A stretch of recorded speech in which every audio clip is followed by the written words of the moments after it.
Cigar DM. He wants to discuss how long should an individual run their campaign for. And so the table breakers have this ball in the court, and you are in the jury.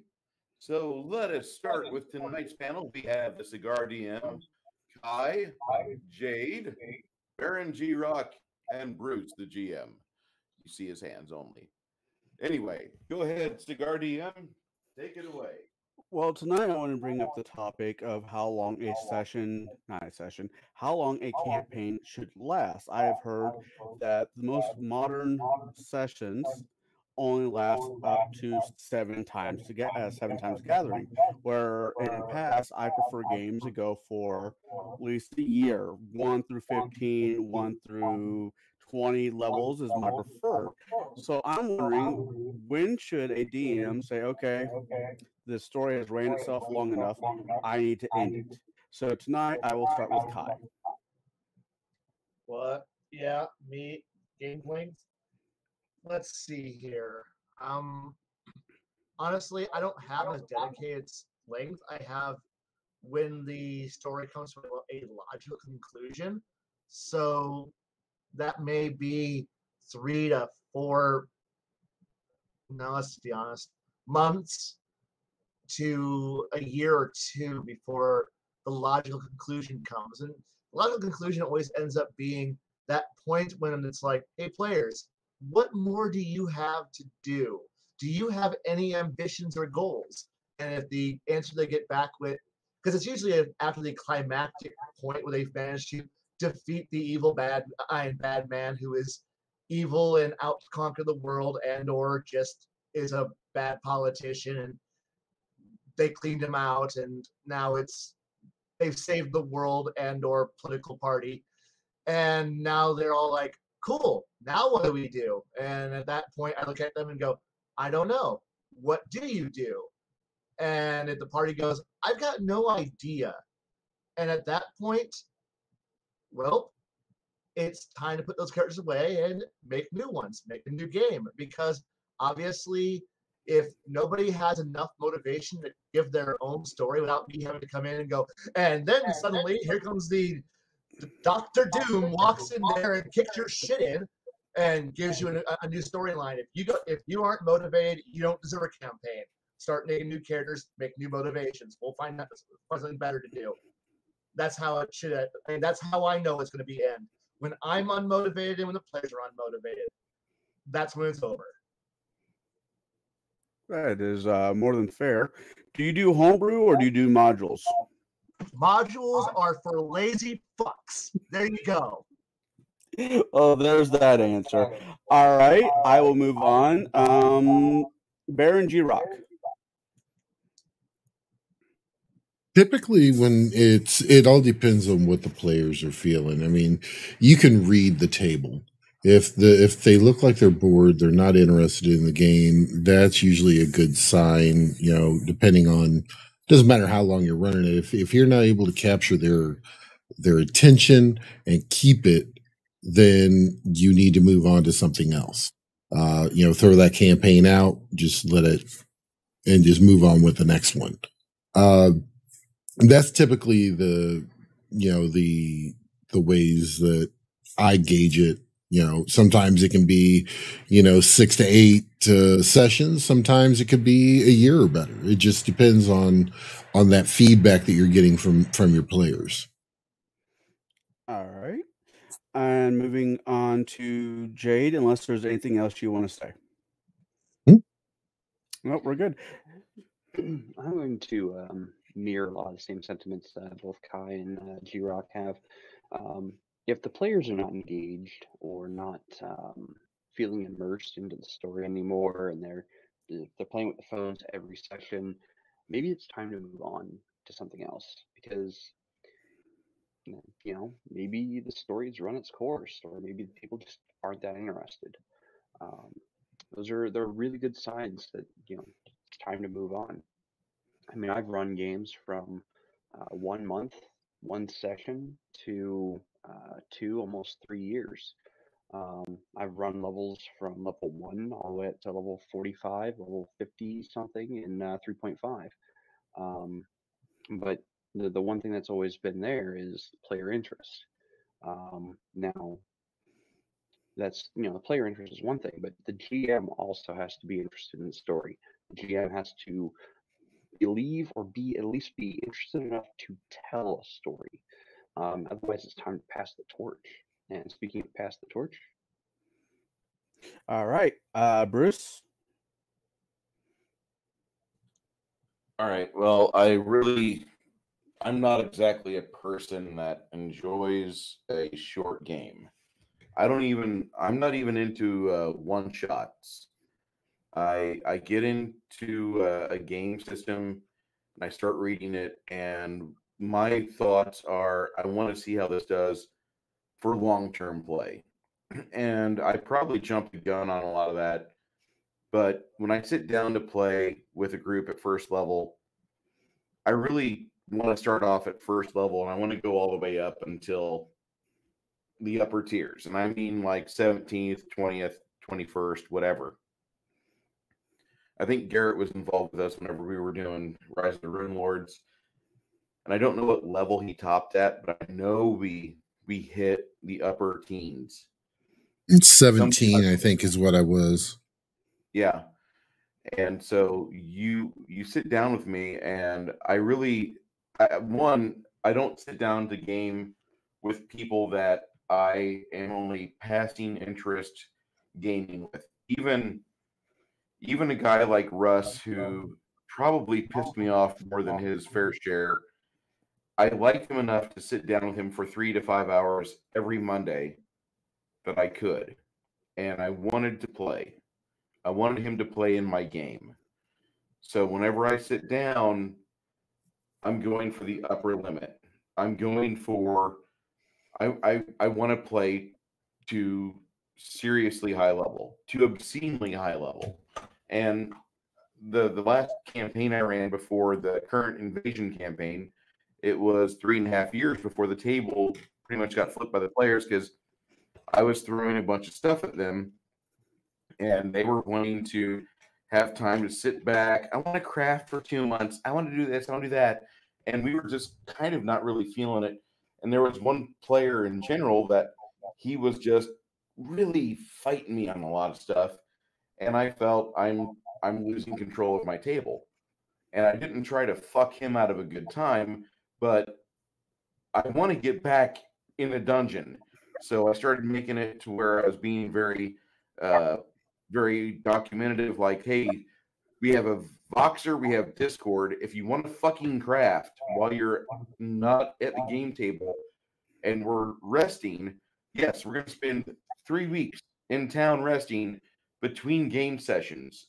But don't fucking waste my time for 3.5 hours at the goddamn table when I could be running instead of having you pour through the goddamn ultimate equipment guide. Fuck you, you lazy cunt. I just got really pissed.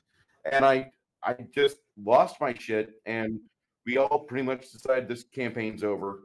We were the third act into the Slumbering Czar saga, which is a great campaign. And because of my actions partially, I probably won't ever get there again. So I'm a little pissed about that, but at the same time, the table I have right now is a little bit better off, and I don't have so much friction. It's also a little smaller because I had 8 to 9 people on the other table, and I don't need that. I need 6 or less, 6 to 4 for the right balance. You get 8 people, and suddenly Pathfinder or any new D&D, any non-TSR D&D, the combat rounds are 10 minutes before you get back to that player again, before you get back to the DM. And I don't like that. Be done with your combat round within a minute. That's what I want. And so I have all these ideas in my head, and that's probably what shorts my games. That's probably what cripples me as a DM. Because I want you to already know your spells. I want you to know what your character's capable of. I don't want to have to wait for you to pour through the book. Oh, what does sleep do? Oh, what does fire shield do? Can I use this spell from a book you don't allow? Fuck you. And I just kind of lose my shit. And as I get older, I have less and less tolerance for players that want to be casual about a game. We sat down, you should have an idea of what your character is capable of. If you've got magical spells, you should have an idea for what they do when you cast them. And you shouldn't be telling me things like, I need to check out this feat or my thief ability. You've been sitting at my table for 2 years. You didn't take notes? No. That's more than fair. I can caveat off of that. One question for you, Bruce, just a little bit of one. Is it okay if I rolled if I confirmed a hit, but say go on to someone else while I calculate damage? That is acceptable. Okay. As long as I see that the player's trying, that they're not Okay. trying to waste everybody else's time. That's the problem that I have 10 out of 10 times. I'm not the only one that's trying to be entertained here. And it's my YouTube channel is a shit show. I get it. But I'm going to tell you that when you gather with us, first off, please don't be late. If you're going to be late all the time, please find another game. You know, or tell us, can we start at 2 o'clock? Because I get off at 1:30. Okay, I won't expect you at 12 to be sauntering into Discord. That's what I want. I want people to be in the mood to game when we all sit down to game. And that's what I want. And so if you're there and you've got to take 20, 30, 40 seconds to tally damage, and so I'm only one person away from you on the roster when you give me the answer, you give me the sign that you're ready to give the answer for damage. Okay, that's good. If I get all the way around the table in initiative order and I'm back to you and you're still there trying to figure out with your slide rule and Apagus what the fuck you're doing, you are probably punching above your weight on this game.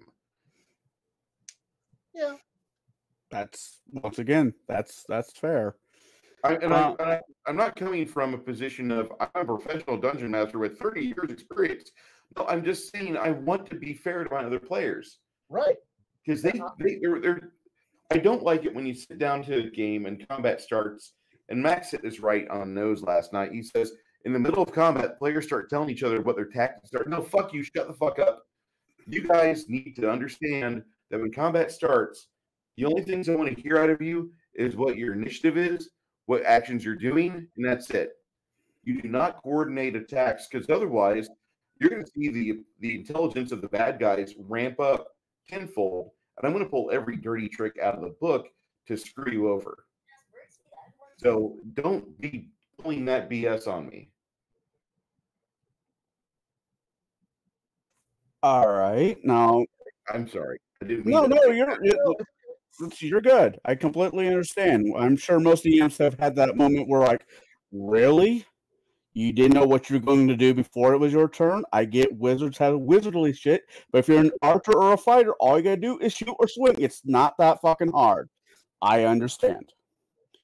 With that being said, now, session-wise or length of the campaign, do you guys find that certain systems work better than others to run longer campaigns? There's like Dark Heresy seems to me to be more story-based than it was combat-based. At least the way that my DM ran it. So that's my question for you guys. Is there other systems that you find promote longer campaigns than others? I will start with Kai again. All games can be long, all games can be short.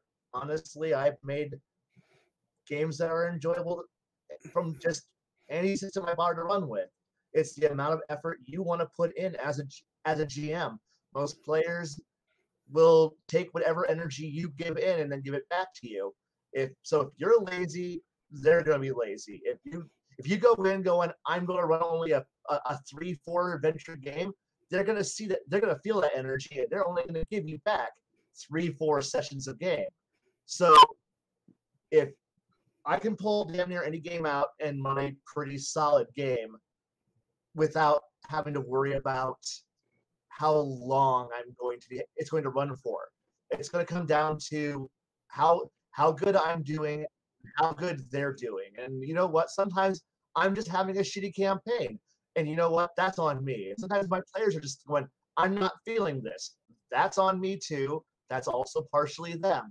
But honestly, unless you go in with a game that's like designed to be a complete and total joke game, and you can tell a joke game when you look at it from the cover.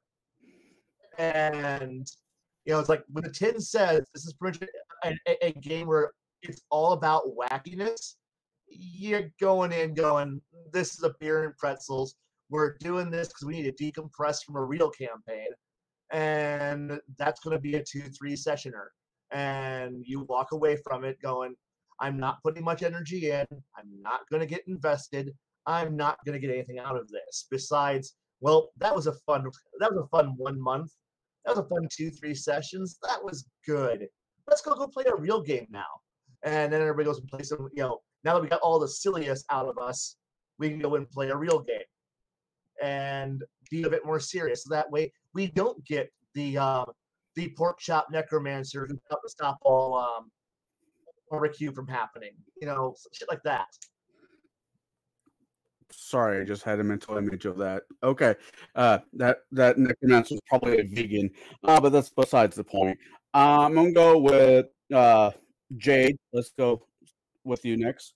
As far as like systems that promote longer games, I haven't really found one specific one that promotes a longer game than the other. It's more about game master preparedness and how much effort they want to put into their story, or how much the players want to build onto the story, because tabletop gaming, or at least tabletop role-playing games, are a cooperative game. You're not, it's not a players versus dungeon master or players versus system. I mean, it can be players versus players, but that shouldn't happen. But I mean, you have to work together as a GM and a player to make the story. And as long as you have that cooperation going both directions, a story, no matter what system, can last years, months. If there's really bad cooperation, then it lasts maybe minutes.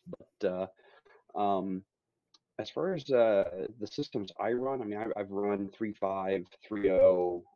I've played in Advanced. I've done Pathfinder, Starfinder, and I don't really see any of them like outshining one another for length of time in the game system. So that's my answer. It really depends on how prepared you are and how much effort you're going to put into it. All right. Baron G-Rock? Well, with this, it kind of goes back to what I said before. If the players are interested, it's going to keep going. But it's also with the DM's level of interest also.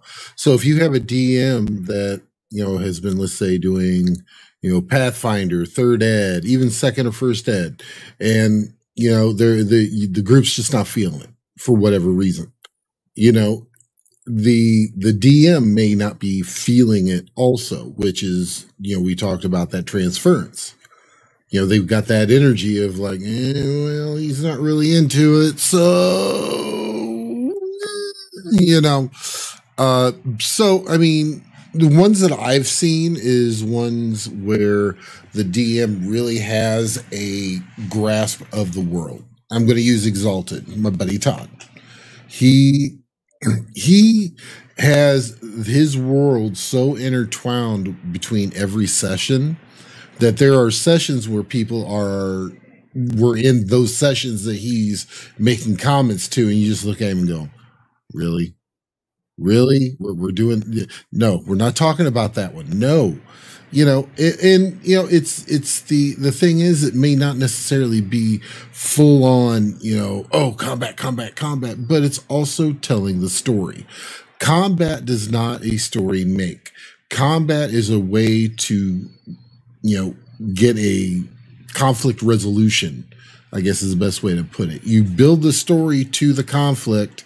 You have a fight, conflict, the resolution happens, and then there's more story. Where a lot of people think that, oh man, I've had a really bad day. I just want to kill everything. And the DM's like, okay, well, here's 1,000 kobolds. Go to town. And that does not a game make, because it may be fun for that one player. The other players are like, oh, I'm so tired of fighting. I want to do other things. So things like, I would say things like Dark Heresy, Exalted, even old World of Darkness, stuff like that, where there's a lot more ROLL play as opposed to role play. The ROLE, not the ROLL play, I should say. That is where your bread and butter is going to be, to keep your players interested. And the longer they stay interested, the longer your game's going to be. All right. And Bruce. Certain games are really great for short-term play. One that comes to mind immediately is the first or second edition of Warhammer Fantasy Roleplay, where you have a D6 and D10 or percentile dice, and then you have a few fate points to keep your character alive a little longer. But really, the game is not meant for more than 5 to 7 sessions, because it's a high lethality system. And there's nothing wrong with high lethality systems. In fact, I wish more people ran high lethality systems, because that way the player base, after a couple of years, might realize that smart table play is strongly encouraged. But a lot of games today, and I'm going to look right at WotC for this, because they're the culprit. They're the ones that are encouraging this shit, to where they want to have people who want to act cute or make videos or do non-game related things with the game. They're the ones that are ruining the hobby. And you have poor DMs out there that encourage it. You have really, you've really destroyed the player base with poor decision making and books and such.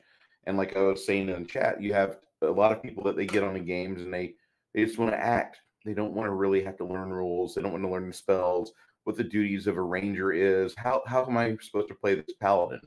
They don't want to get involved with that. And so they've kind of diluted the player base by bringing in people that are going to forcibly divide what we have as a tradition for the past 30 or 40 years. And so you have games like Warhammer Fantasy Roleplay, which strongly encourage smart RP and good luck with your dice, because even with good tactics, you could fall apart. And you have other games like Dungeons and Dragons 5th edition, which it's meant for long-term play, but with the current player base, it rarely gets above 6 or 7 sessions. That's the average length of a campaign that's being reported to Roll20 and through other organizations. But you could run a previous edition or Burning Wheel or any other game for long-term play. And when I say long-term play, I want to say probably 150 hours at the table or more. And for a lot of DMs, their game really doesn't start until the 7th or 8th adventure, where the players get out of the first act. I don't know how you guys are, but typically you're not going to reveal to the players everything that's going on when they're 6th level or below. You're not going to do that. You're not going to spoil your campaign or reveal all your deepest secrets and all the things you're going to spring on them. And you're not going to show them the big bad, because otherwise you're going to go, let's go take off the head of the snake. And a group of 6th level players go after like a ancient red dragon. Good luck, fuckers. And you're not going to have that. So most DMs would prefer to run a long-term campaign, unless they just are in it for the lulz, and then they're running a game like Warhammer or,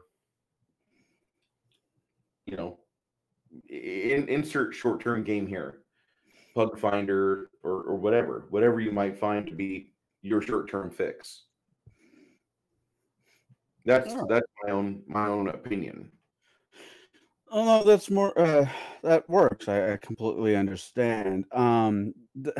This is my point of view, and I'm starting to wondering the thing is I got 3 kids, and I've noticed of their generation is their attention span is not 30 seconds. Everything has to be 30 to 60 seconds, or they lose attention. So I'm wondering if the promotion of that, being social media, cartoon clips, whatever, has lowered a person's ability to sit in one spot longer than X before they get bored and want to move something else on. Kai? How old are they? My youngest is 11. Okay.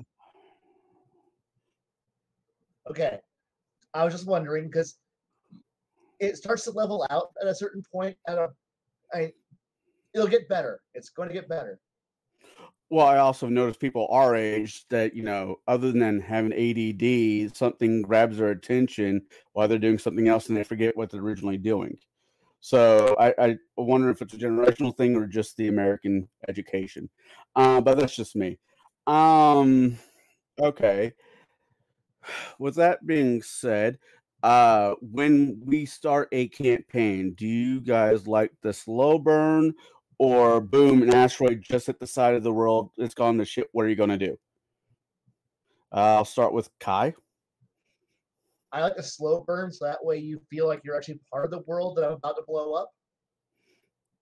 I want a level or 2 or 3 that makes you feel like you're part of the world, that you're actually in it. Because unfortunately, as much as I actually hate Roland Emmerich films, you really just can't start with, well, everybody, you're all having a nice little day, and then all of a sudden, boom, town's on fire, everyone's dying. What do you do?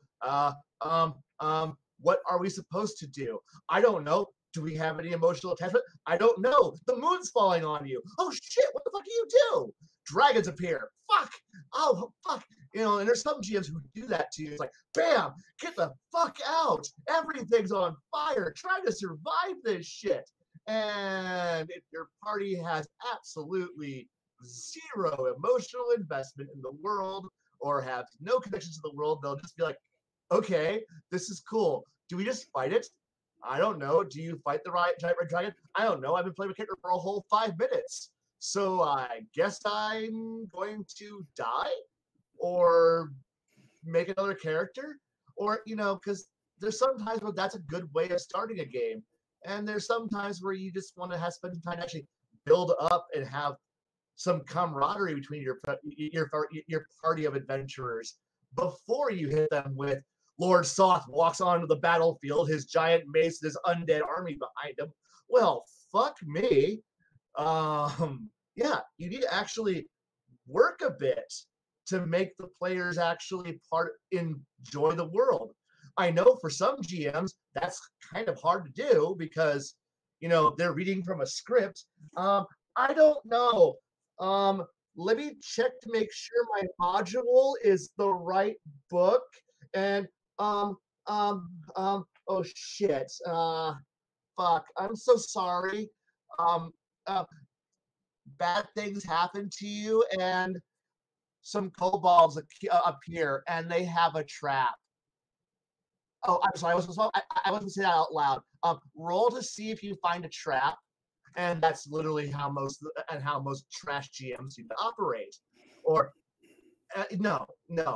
I'm sorry. This isn't Roland Emmerich. This isn't you just booting up Neverwinter Nights and just loading up the game, and you get to go wander around a little bit, and then suddenly everything's on fire, and now you have to go out and go become heroes again. No, you need to have some time to actually, unless you got players who are actually competent, coherent players who have already built themselves, some storylines, some interactions, some background. They've all linked themselves together. At that point, fuck it. That's when you can just hit them with a freight train at the start. But with your average group of wieners, of just loser players who all kind of come in there and go, I am playing a first level ranger, and that's all I am. Until you give me motivation, I am a first level ranger. Oh, and my friend over here, he's a first level wizard. Oh, fuck. You got anything more to it?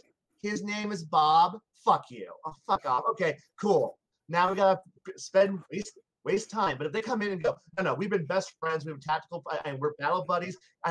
He's my sniper. I scope. That guy over there, he's our infiltrator. That guy over there, he's our guy who is like our walking Swiss Army knife. Fuck yeah. Those guys know what they're doing.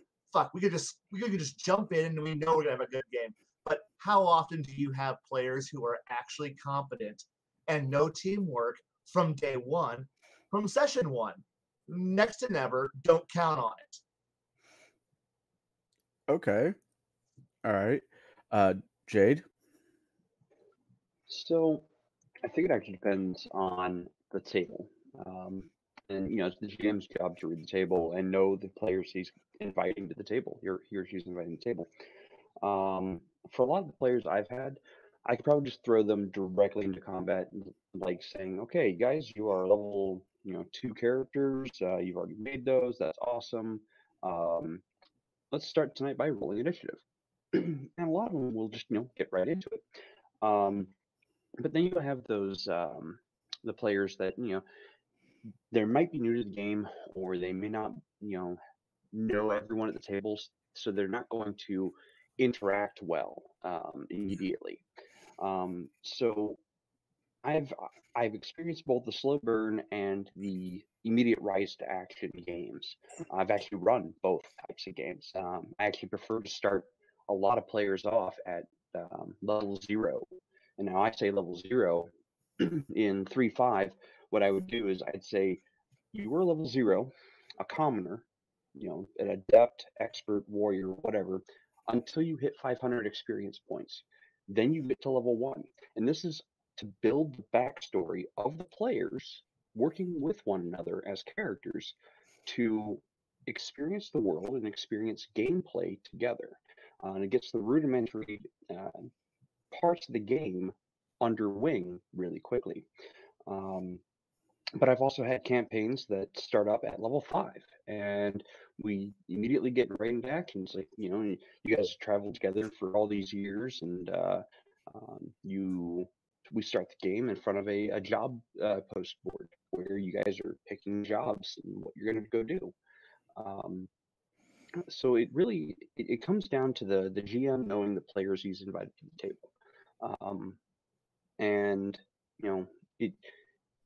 you really got to be a good judge of what you have and what you don't have. So yeah, and that's my take on it. Baron? I what I like to do is I tend to do the slow burn with some pops. So you'll get that slow burn, and then all of a sudden it's kind of like if you think of a fuse. Sometimes a fuse in it has a little bit more material there, and it flares up bigger. And I tend to like to do that where it's a slow burn, and then flare ups, and then it kind of goes back down. It also does tend to give the PCs a feeling of complacency because they're like, oh well, that was bad. That was not cool. That was horrible. Okay, we're past the bad part. Where they don't realize that this is going to about 15 kegs of TNT, and half the world's going to burn. But all they're getting is little pop-ups and flares that they're like, whoa, whoa, whoa, whoa, whoa. So, and that's the way I enjoy it. I like to kind of intermix the two. I kind of would call that intermixing it, just because you have the flare ups there where you get a big flash and then it calms back down. So yeah. All right, that sounds fun. And Bruce? I really don't like starting a campaign off with a fight. I'd rather have the campaign start off after we've created characters where the players are knowing each other and they are kind of discussing things and they are able to get their feet on the ground. As much as starting off a campaign with a Death Star chasing a Corellian Corvette and overtaking it, and dragging him in a tractor beam. As much as they do that, as much as a lot of published campaigns start with that, I don't feel like that's always the best. I would much rather go with a slow burn, but I've run a lot of campaigns, published or off of my own ingenuity or creativity, however you want to look at it. My own lazy GMness, as Kai would say. You run both types, but I think I have a better appreciation for the slow burn because, like I mentioned in the chat, I do like a game that does have some period of tense anxiety with not a lot of physical combat.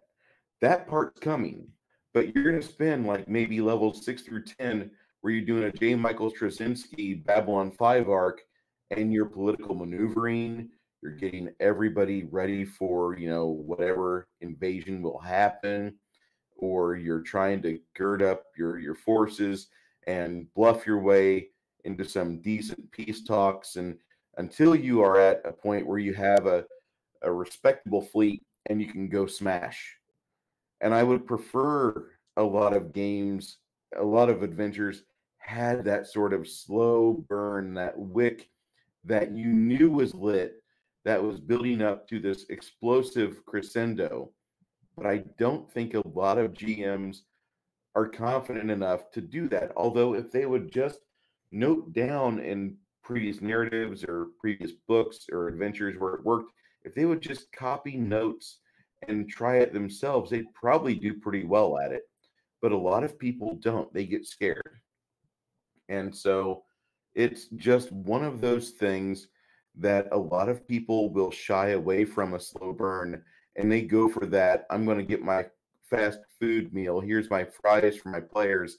Here's my McDonald's fries and my biggie drink, and we will satisfy their hunger for combat, their lust, and then I can do 8 minutes of RP with them, and hopefully Timmy in the back seat, the barbarian rager, won't decide that he has to kill the merchant that they're trying to negotiate for the map to this location for the hidden temples of Sojanth or whatever it might be. That is my preference. I need a slow burn campaign, and I need players that want to love the world they're in. That's the thing. If your players don't like the world, if they don't respect it, it's going to be hard for you to run for them a long-term campaign. And I need them to be amenable with me while I set up all the pieces on the table. I don't need them to knock over, oh, look, there's an orc family, let's kill it. Well, as much as I appreciate whole wanton slaughter and genocide, I can't let the party do it every 10 or 15 minutes. Yeah, I mean, that makes sense. It really does. Me personally, it really depends on what I'm running. If I'm running that I'm homebrewing, it's going to be out of somebody else's world. I'm terrible at making my own world. I'll be the first one to admit to it. I like jumping into worlds that have already been made. It being Dresden Files or Aragon or some other high fantasy world that already has its meat and potatoes. I'm just adding a little vegetable to the dish, telling my story. But as a whole, I do prefer slow burn. But you also, in my opinion, need to have that Agent Coulson from Avengers moment, where if the group does not have a reason to be together, this is their reason to do it. So I like I said, for the most part, I like slow burns. So with that being said, I guess I need to come up with the next question really quick. What will kill a game? What it being person, it being the module, it being okay, I want them to go left. They really need to go left. Those fuckers went right. What will kill a campaign? That is my next question. I will start with Kai because he looks like he wants to pop. No, I don't really want to pop, but usually what kills the game is when you've inevitably made a mistake. Either you've made a mistake, your players have made a mistake, or something's gone wrong. And they just like walk through something. And you're just like, ah, crap.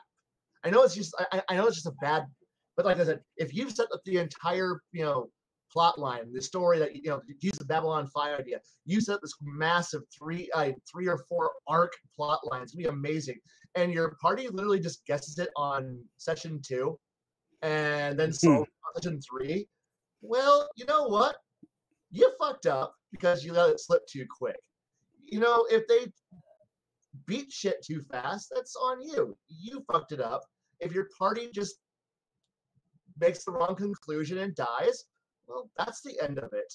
I mean, or if you have that one player who's just being a dick, and I as a bad GM don't put my foot down on it and stomp it out, and they drive everybody else away from the table. That kills it because I didn't do my job. I made the story too easy. I made the encounter too easy. My players lost interest too fast. I couldn't hold it. In the end, that becomes on me. And therefore, really it comes down to who kills the campaign fastest, the GM. And yeah, so you had to fuck up before you learn how to not fuck up in the future. That's more than fair. I remember the first few games I tried to run, it was just hot shit, and it's my fault. Yeah, I fucked up more than my fair share. I'm happy that I don't fuck them up anymore like I used to, but I still fuck them up. I'm not perfect, and I'll admit that. All right. I will go with Jaide. So, what kills a campaign? Lack of interest. Phones kill games. People not being interested in the content that is being presented to them kind of just kills the mood for both the GM and sometimes some of the players. On the flip side of that, if the GM is not coming up with content that's engaging, well, what are they doing? Maybe they need to poll their players. They need to ask their players, hey, what is it that you're interested in? What is it that you're wanting out of this game? A lot of that comes from session 0. Like when you ask your players, hey, what is the goal for the character you want to build? What do you want to do or accomplish? And the GM is responsible for making story or themes that interest players.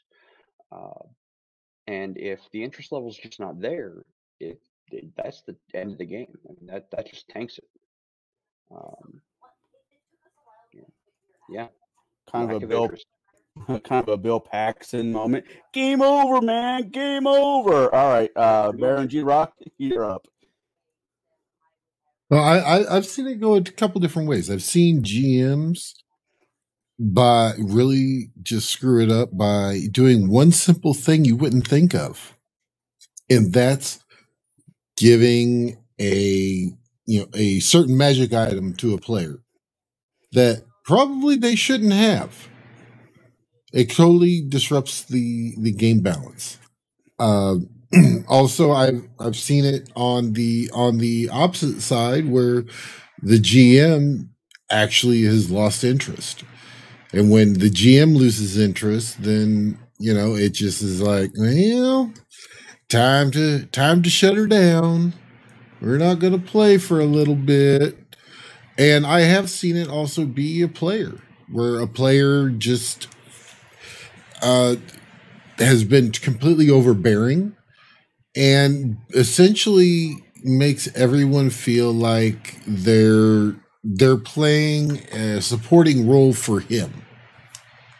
And I've seen this a couple times, to the point of that I've also seen that the games dissolve, and that they'll pick it back up at a later time, where actually they actually pick it up the next week without that player. It's a way of just kind of moving them out of the game without kind of being a whole dick about it, being like, oh dude, they don't like it. They don't like your game style. They don't like the way that you're doing this. And it's just easier to cut it and say, oh, well, life's happening, people got, have to start working Saturdays now or whatever day you're playing. Oh, we got to work late, so we're just going to stop gaming for a while.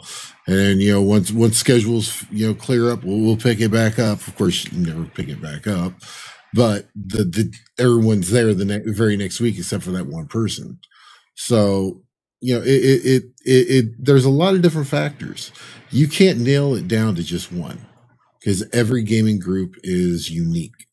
Every dynamic is unique. So there are sometimes where you have the perfect storm where the entire game just, the players fall apart, the GM loses interest, and it's just to the point if he loses interest is like, oh, well, you get a belt of battle, and you get a belt of battle, and you get a belt of battle. Oh yeah, by the way, you're all first level, but you still get a belt of battle. It's one of those things that's just kind of like, ugh, and glorious powers, and then now they're able to cast fireball at first level, and the story is not there, and they're just being murder hobos. I mean that's kind of the way that it goes with that. It's just they just turn into murder hobos, and then it's time to move on. So that's that's my 2 cents. All right, Bruce, we're going to ask for your 2 cents and see where that lands us. The campaigns that I've been involved with, what's killed a campaign before when I was running in my early days was we would have a tonal shift, and either it was myself during the narrative or the players just got tired of it and they just said, I'm done. I'm done with this campaign. I'm done with this character. I might be done with the fucking hobby, but things in my life are changing. And so the tonal shift kicks in, and instead of them being a good player or retiring, they would instead come to the table with the intent to torpedo it. And that's happened a couple times. There was a few times as a DM where I got way too overbearing. In the Slumbering Czar campaign, I got that way in the last few episodes where I was just trying to struggle to hang on so I could keep running the game. Like, come on, guys, get yourselves ready to go and know what you're going to need to craft, and then let's get back there. And they're wanting to do everything else outside of the dungeon. And so, fine, I mean, you guys are saying you want to quit, we'll quit.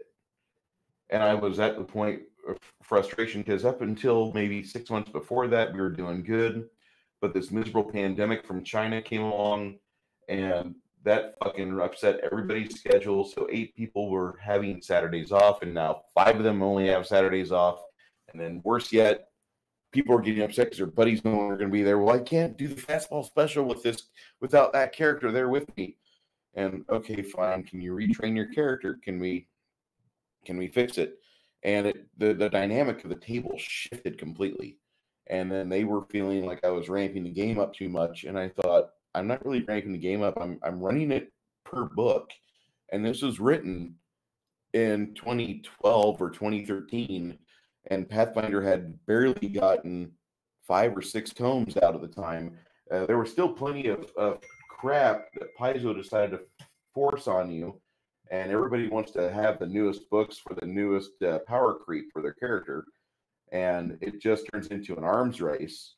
And I really hate arms races. That's why I love Pathfinder now, because it's all done. It's over. First edition is a complete game, and I can chop off what I don't need and force you guys to play this game, this limited amount of books as your resources.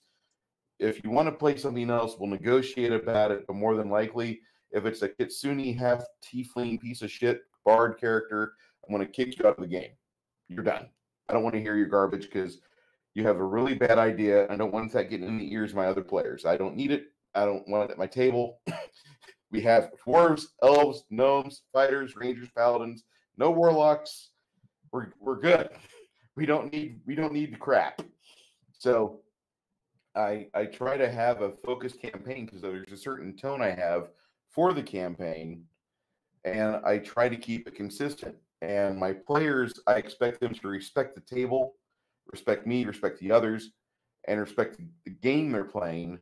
But what has killed it for me in the past, I'm trying to avoid that, where it turns into an arms race where the player develops a new spell or a new feat, or another character in him start doing this tactic that just cripples bad guys. Like there's a feat called Team Up, where if a pair of thieves flank a character, a third thief can get in there from the other angle, and he gets the flanking bonuses too, so he can do precision damage. You have three players hacking on one bad guy. That's about 150 to 200 points of damage around, and that'll cripple about everything in the game.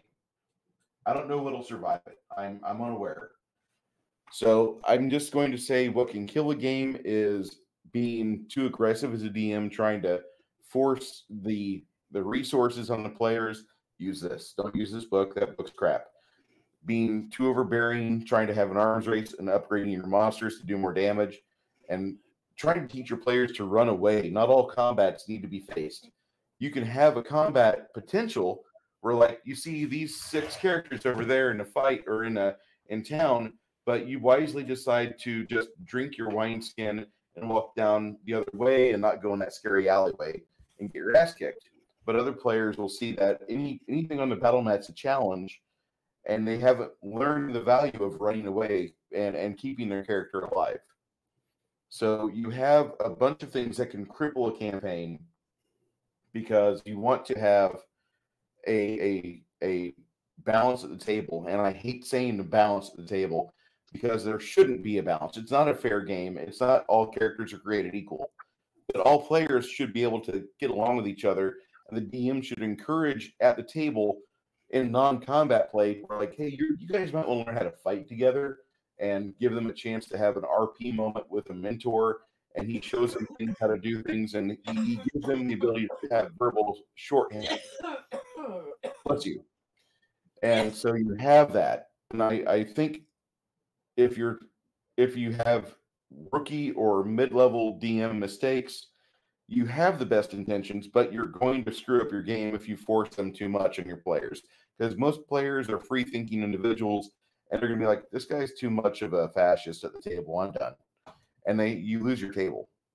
And I had one for 3.5 years. For 3 years, it was perfect. Up until the piece of shit out of China came. Fuck you, China. Okay. I'm a caveat off that. I will say murder hobos have killed interest in my games as well as killed sometimes my enthusiasm to run as a GM. You can only plan for so much as a game master, and when you've got these min-maxing murder hobos who just want to raffle stop their way through literally every scenario, whether or not it's talking to a merchant or talking to the king of a nation, they just want to raffle stop the room. And to me, that kills my interest in the hobby as a whole. Like the last time I actually played tabletop RPG, I'm gonna say was probably last year in April. I have not actually joined a table or run a table since then because of the raffle stomping a room, and I couldn't bring myself to do it again for a very long time. I am considering, restarting a new game, but I can't stand the murder hobo. I have to be the best min-maxed everything, because it just really kills my interest in the hobby as a whole. So, sorry about the caveat. Back to the cigar DM. No, the caveat's great. Trust me, I try not to be a murder hobo. I do have my moments.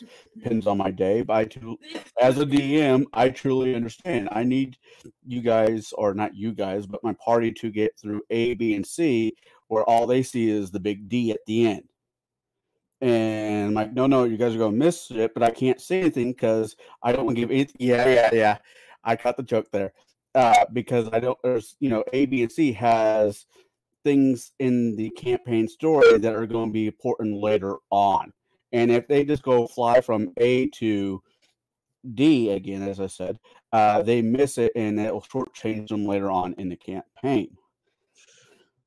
Now, I wanted to answer a quick question out of the comments sections, if I may. I'm going to kill his name, but he can't spell my name correctly either, so I think it's only fair. Jazar asked, as a paid DM, where was it? As a paid DM, can I turn down players if I have X amount of players at the table? The answer is yes, because it was either society or a venture. They recommend only play anywhere from 5 to 6 people. All the major spots have to be taken. So yes, I can say, come back next week. Hopefully we can fit you in. At the same time, I can also ask somebody, is like, hey, you're bringing too much chaos to my table. I understand that you want to be here. You either A, need to calm down, or B, go run around the store 3 or 4 times and come back. It's okay. We might wait. So that's my thought processing on that one. Now, it's already been talked about a couple of different times about having that one person in your campaign that drives everybody nuts. I might have been that person once or twice. There might be a video on Bruce's page with me and another gentleman, using that term loosely. Twice. So if you have somebody at your table and he's a great guy, just not the great guy that you need at your table, how do you recommend fixing that situation? I'll start with Jaide. Have an honest conversation with them. Like, hey, your behavior at the table, is causing other players to exhibit X, Y, Z behaviors, or it really comes down to communication. You have to have clear and concise communication with your players as a game master. And if someone is being the problem, you need to take them aside and talk to them about it. And just present the case. Like, look, I know you're coming here to win D&D every week. My stories aren't about winning D&D, because D&D to me is not a game that can be won. The other players at the table want to play roles within a story, not roll dice to play a game. Now, I know that sounds contradictory, because D20 systems are all about rolling dice to play the game. But what I'm truly meaning is be a role player, not a role player. So really, you need to talk to your players, have clear lines of communication back and forth. And if a player is having a problem with another player, they should be able to come to the DM and say, "Hey, I really have a problem with this player because X." And then it's up to the DM to talk to the other player. So yeah, I think it's clear lines of communication. All right, let's go with Kai. Honestly, I've had a lot of bad players, but I don't throw them out as often as I should, only because of the fact that, well, I'm in an environment I really can't throw them out. But it becomes kind of a game where if you just try to minimize their damage as much as humanly possible and work with the players, with the group.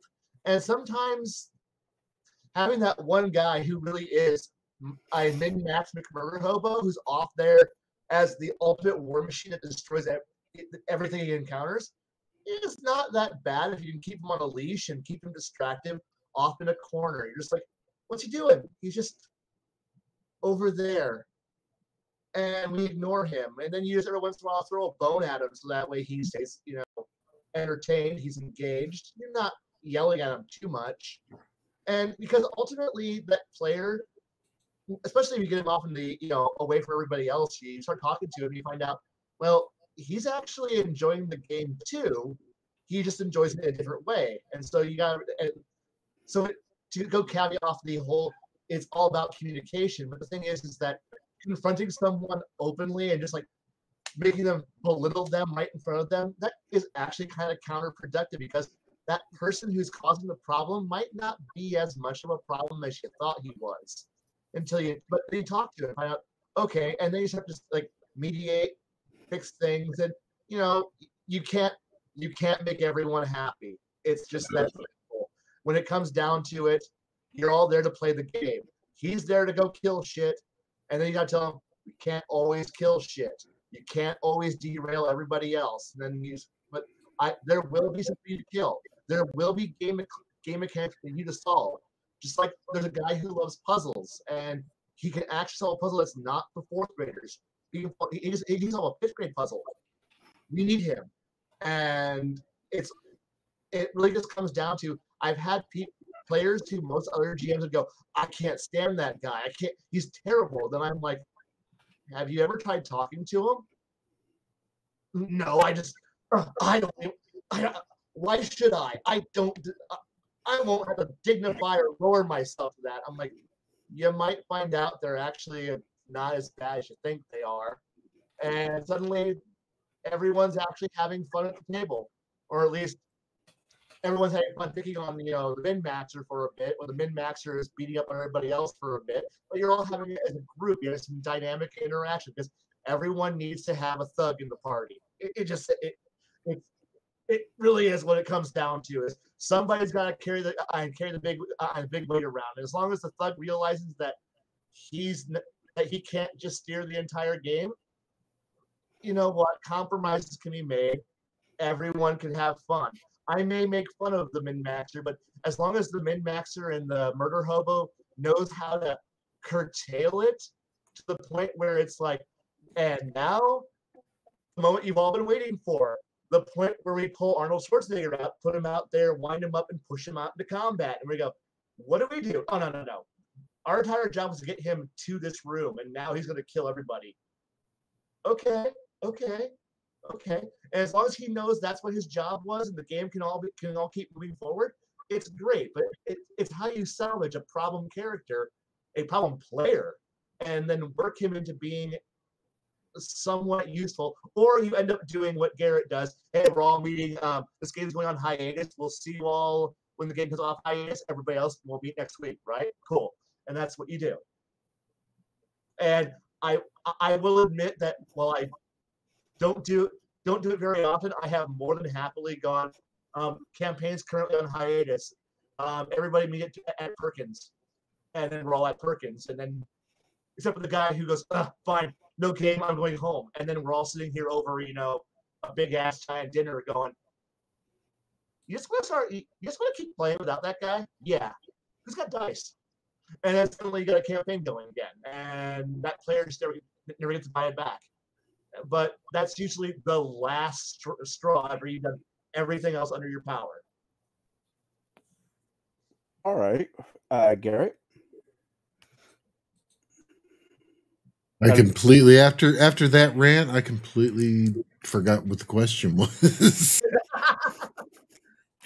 What do you do with a problem player?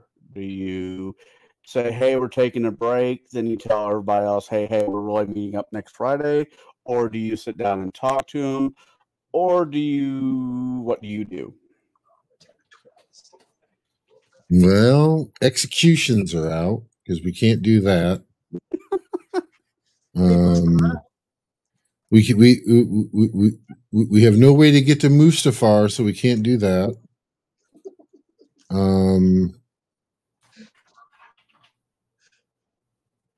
Throwing stars are out. No, on the serious side. No, seriously, it depends on the player. How big of a disruption are they being? If they've got to the point where they have literally, you've talked to the other player, or the other players have talked to you about him, and they have all said, well, it's either him or us, him or me, and you're getting that from multiple people, then you kind of know where the bread is buttered there, and where you got to go. Now, and it could be a personal conflict between the GM and the player. The way the player plays just may rub you as a GM the wrong way. You're talking about the murder hobos. all kinds of stuff. Even after you've talked to them, they're still doing the same thing. Then that's when you give them the rubber pants, and they go bouncing out the door. Go tell them to go find Brain, and they can figure out how they're going to take over the world or something. I don't know, but that typically, communication is number one. Number two is also what the situation is with the actual remaining members of the party, because you do have to take that into account also. All right. And Bruce, the mid-maxing McMurder Hoboson the Third.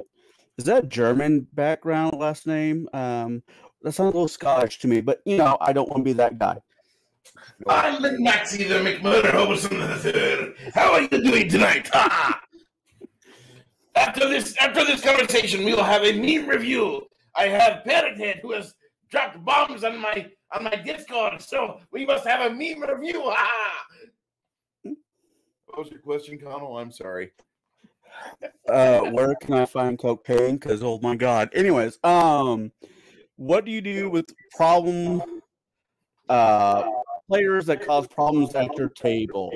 Do you talk to them? Do you just find a way just to cut them out, or do you pull the plug as you've said you've done before? I try to work with them at first and try to be very constructive, because you came to the table and you are here for a reason. You didn't come here on our initial meeting. It didn't seem like you were going to be playing dickhead player and being Buddy McFuckerson, his cousin for McMurderson, but the third. But the thing is that you have a lot of people that they go into Blue Falcon mode, and you don't want to have Blue Falcons at your table. You want to have a lot of people that are working together. They're not doing the overt discussing campaign tactics while you're rolling die for the combat and the combat's going on. You don't really want to have that, but you want to have players that get along well together and they play off each other. And they're able to adapt. It might not always overcome, but they're able to adapt at least. And you want to have that. And so I try to work with them. I try to get them on the focus of, let's see what we can do with this campaign. I know you don't like Bobby over here. Bobby annoys you because he breathes through his mouth all the time and he stares at your wife's boobs. I'm sorry about that. We all stare at your wife's boobs. We have to tell you that she has epic boobs. And most players that bring their wives to the table will expect some guys to just stare, because some people have zero social capacity. None. And that's just something that will happen. But we will have a game where you have people at the table that they are toxic to each other, and at a point where there's a point of no return, if I'm just going to say there was this character named Russell and another character named Andrew, and they had a altercation almost to where they almost started throwing punches at the game store. And one of them hit a pillar with his open hand in disgust, but he left after that.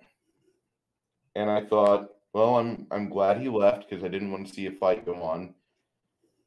And it was maybe a week later, we all went to go see this movie called Your Highness, and he presented himself there, and I was like, oh shit, I hope Andrew doesn't show up. And Andrew did not. So I was at least spared a conflict outside of the rave movie house. But we were under the impression that he was removing himself from the game. And then I talked to Russ later. Russ said he couldn't handle the situation. He was leaving. And it wasn't long after that I left. But you don't want to get to that point. You want to try to trim it. You want to try to mitigate the situation.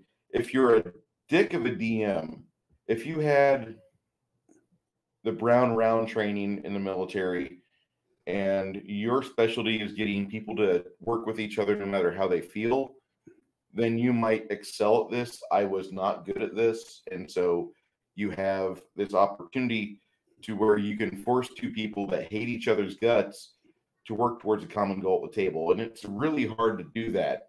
And it's not to be relied upon all the time, because there is the Blue Falcon possibility where some guy slips or he kind of trips his buddy as they're trying to do something. And, oh, look, a bear's eaten my friend Russell. Ah, I am so traumatized. You don't want to have that. You really don't, because then you're going to have, if they stay at the table together, they're going to be having this constant battle that will detract from the overall game, and you'll kick both of them out.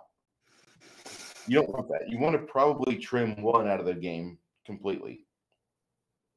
And you don't want to have a repeat of that by saying, well, next campaign I'll let the other one join, because your players might really like not having one or either in the game, but you want to at least have a table that's staffed. Hey, Lamar, have yourself a great night, hon. You want to have a little bit of friction at the table, but you don't want to have all-out animosity. I'm looking for every way possible to ruin this player's game. I'm willing to sacrifice 8 hours of my week every week at a table with people I hate to make their life miserable. And when you have a player that's like that, you really have no choice but to get rid of them, and you have to let them go. Does that answer your question? Yeah, that answers my question. Yeah, for my own experience, most of the tables I've been at, it being yours or Jaide's, everybody that you guys, for the most part, invited to tables, from my point of view, have all been really great people.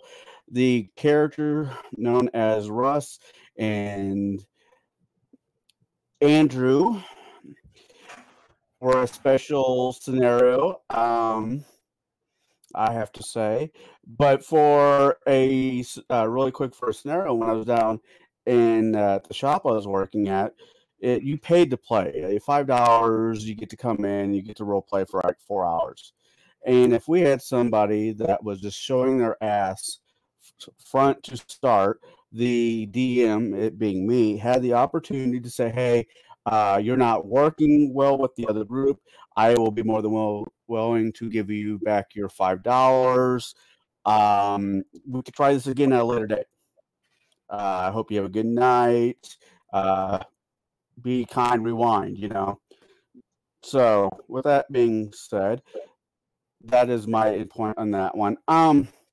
So you're at an end of a campaign, and the big bad has just been slain. The princess has been saved. The mayor wants to give you whatever, and you got a party of X amount of people, but all of them want to keep gaming. All of them want you to do another story or continue on the original story, just B track. Now, with that B track, would you take like, hey, we'll get together in maybe a month, give me a little bit more time so I can get the rest of this campaign together, or do you just wing it until you have the right idea? Unfortunately, this probably doesn't work so well for epic levels, because once you hit epic levels, it's you're fighting things I don't want to deal with right now or try to figure out how to play right now. But with lower levels from like 10 to 15, hey, we can go, if we stop at 15, we can go to 20. If we stop at 10, we can go to X. How do you guys handle it? I will start with Kai. Ooh, good question. Honestly, this goes back to like almost to my first statement of the players are the ones who have to decide at that point. If they're so interested that they're coming in and going, I want to keep playing these characters, I want to keep the story going. Well, at that point, they're setting the pace, they're setting a tone. They have motivation, they're going. At that point, I go from being the proactive ringmaster who's leading you by the nose, going, come, follow the storyline. They're the ones who are now taking the control. They're in the driver's seat. They're steering the damn campaign from this point forward. I'm the one who's now reacting. I get to now go, okay, now I get to make the world react to what they're doing. And so if they're that engaged, they're that interested to keep pushing forward, they've got goals, agendas, plans. why put the boot on them and say, no, you can't have fun? Like, if they're energized and I still have at least some bit of my soul left in me, then yes, let them have the fun. Let them go. Let them see where they want to take the game in the storyline to. You might be surprised that, well, the story that you've been leading them through gave them enough to get them run with it. And you know what? Even if they are 20th level, you know what? There's enough weird ass shit in the universe. Once you have wizards able to open dimensional portals off into other realms of existence, screw it. If they want to keep pushing reality to the point where it explodes, guess what? They're now the new existential threats to the universe. Play with the fact that for once, you're now being given the chance to actually take the governor off the fucking accelerator. If your players are wanting to go 110% of the reactor, let them go until it blows the fuck up. Let the campaign go at that point until the next smoke comes out. You know, have fun. Everything a dance machine at least once until it goes. But if they want to, don't tell them no. Just enjoy the game at that point. And the end at that point becomes when everyone's exhausted, mentally beaten down, and who knows, you might just have a game where it stops being something that you play with character sheets and with where the characters become more important. At that point, you just push the game off into a new direction. It's now entirely in chat rooms or in your email newsletters are coming across, and now you just play. Well, meanwhile, while our characters are off, fighting the dimensional hordes and the Abyssalisk, who is currently trying to break through the ultimate world and freeze planets. Let's go play another game on the side, aka a new campaign, while you're still dealing with the fourth Black Crusade that's currently rampaging through the Hell Realms. You can do that. You can actually, if players are that engaged, have your side game and have your main game. And you're not quite sure which one's which, especially if they're happening simultaneously. And it's even more fun when every once in a while a flaming corpse comes flying through the multiverse and then lands in a giant crater near your other party going, oh shit, what was that? Oh, that was a guy who was hit so hard he fell through 4 realms. Oh man, did my crit do that? Yeah, your crit did that. Fuck yeah. That was awesome. And at that point, you've got players who are more engaged than anybody else you're ever going to find. Don't shit on them for it. I completely agree. G-Rock? I mean, it all depends. When the story is over, the story's over. So, I mean, when you feel as a DM that you can only squeeze so much juice out of this orange, once you're not able to squeeze any more out of it, then move on. And you could actually, set it up if you want to as a generational type thing. The whole thing of being able to damn it totally all right, but yeah, totally being able to do some type of generational thing. Well, they've quelled the big bad for their generation, but maybe 2 years down the road or 2 generations down the road, all of a sudden it's back. Oh, well, they've got, legacy swords, legacy armor, you can, which will tie the two together, because this is the armor my great-great-grandfather wore when he slew the big bad, blah, blah, blah. And, and then the players are already invested in this, and then they get to play their descendants. So, I mean, it's that could be another way that you keep the game going, but you're also restarting it. So it has you know, they're already invested in the history and lore of your world, whether it's a, whatever world it is. So, and by just continuing by just continuing the story, you can, especially going to some generational or something like that, you can, definitely push the amount that's going in. You can even if you're running a module, you can go in and tweak the module so it's completely different for the new folks. It may be the same way that they need to get from point A to the D, as the as Conall said, and but but the definitely making sure that if they're engaged, that's another way you can do it. If they're not engaged and they're like, oh god, we're finally done with this, that could be your thing to go, oh, okay, well, it's time to either rotate DMs or whatever. So, yeah. I wanted to finish it out with the you, and I'll start with go to Jade. So your story has ended, and your players go, "What's next?" Well, you have two options. Kai said one option, and G-Rock said the other. You can either keep playing in the same game world as the same characters, just moving on to higher and greater things, maybe ascending to godhood, or um, playing to the point where a great sacrifice must be made. Um, that's an option. I mean, I've played in games that I thought they were over at level 25, but we kept playing till level 45. I mean, and those were fun games. I've had a lot of really high, powerful, and very weird characters that just kept going and kept going because the story was there, it was available, and the GM was really great at stringing those things together.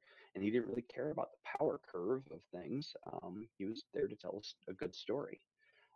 Then I have also seen the flip side of this, where you wrap up a story and the players are like, well, what do we do next week? And you're like, okay, you know what? Think of or gen up characters similar to what you got, or maybe different than what you got. Make them related, and we're gonna set this 3, 4, 5 generations down the road. Or they don't even have to be related at all. They could be, little kids who grew up learning of these great legendary heroes from thousands of years ago. Well, now the threat is back, and it's time to suit up and push some teeth in. Um, so, I mean, really, if you have a really great engaged group of people who just want to just keep going, keep gaming, um, one, that's amazing and a rare gem. Keep that around. Two, sometimes you can just gen up a story randomly. As a matter of fact, there's a way to do it with a deck of playing cards. Assign the different suits different meanings.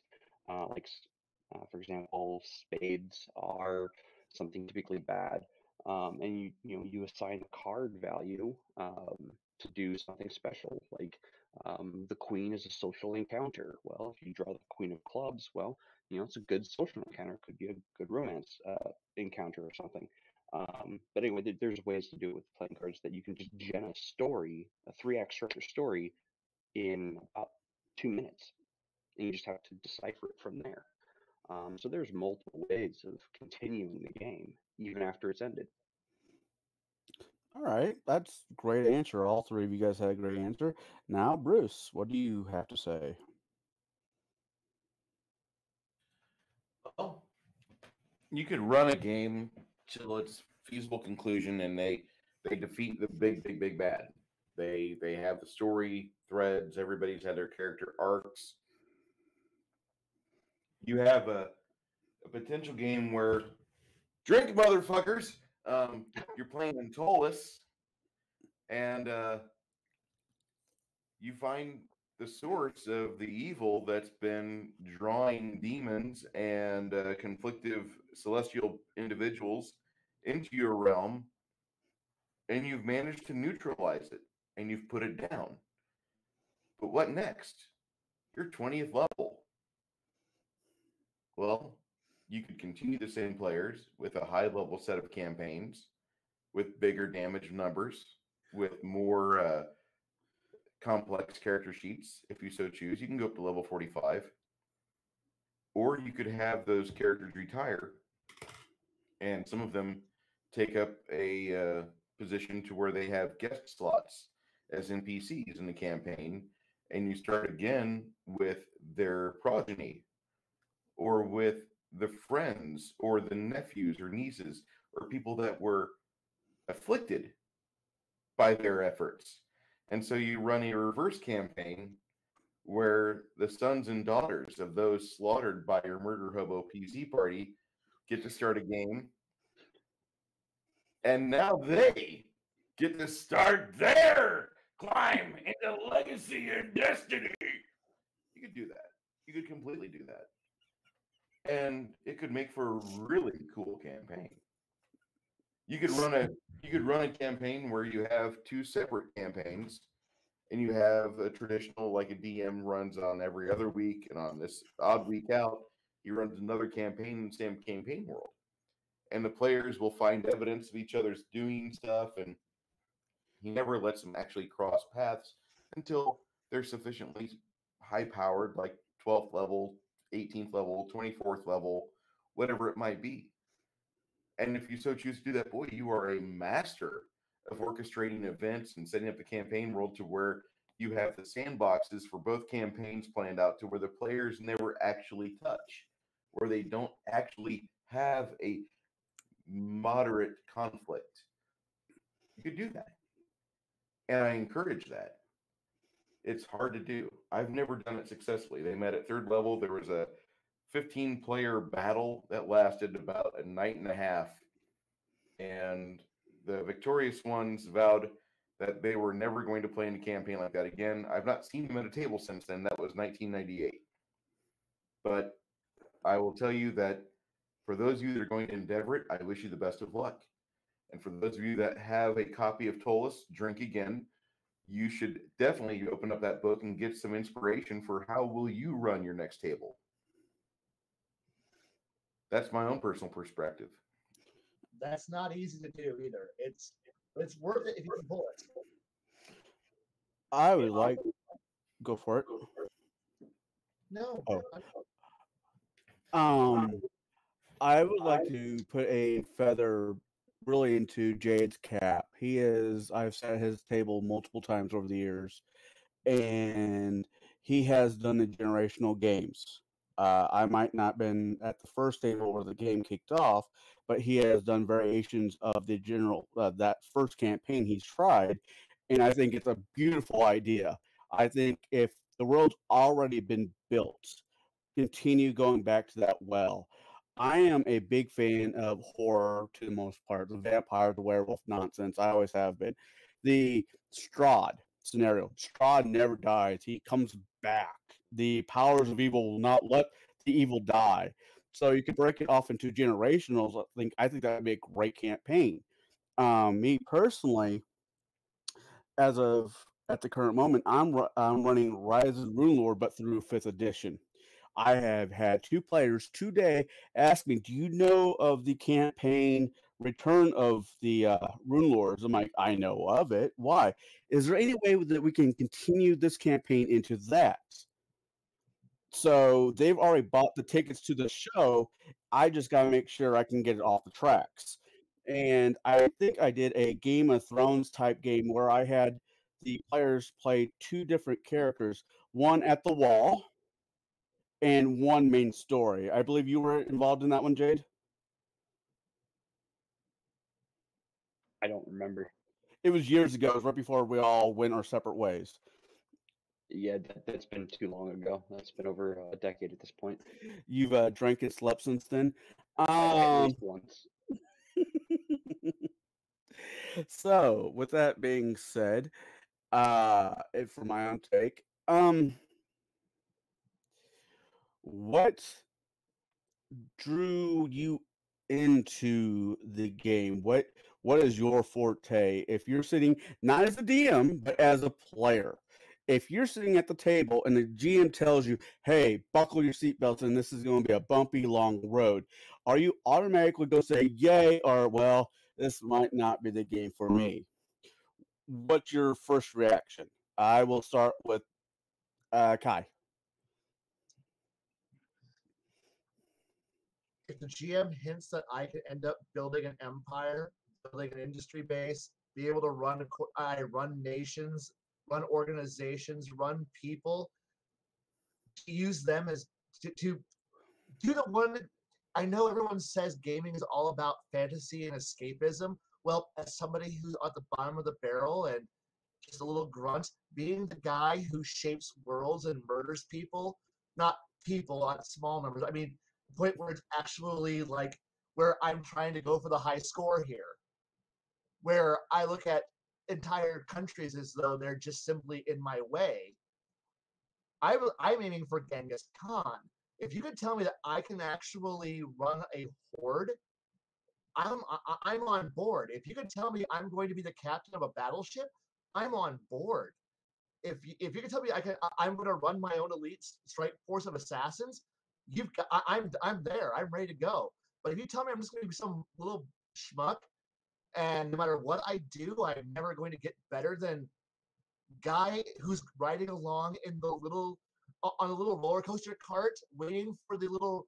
Here comes the build up. Click, click, click, click, click, click, click, click, and here's your drop. Isn't it exciting? Okay, that was fun. If you tell me the entire game's gonna be on rails, I'm going to be bored as fuck and I won't be engaged. But if you tell me that I can set my mind to a task and either build or burn a galaxy by my whim and by my actions, you've got me hooked forever. So yeah.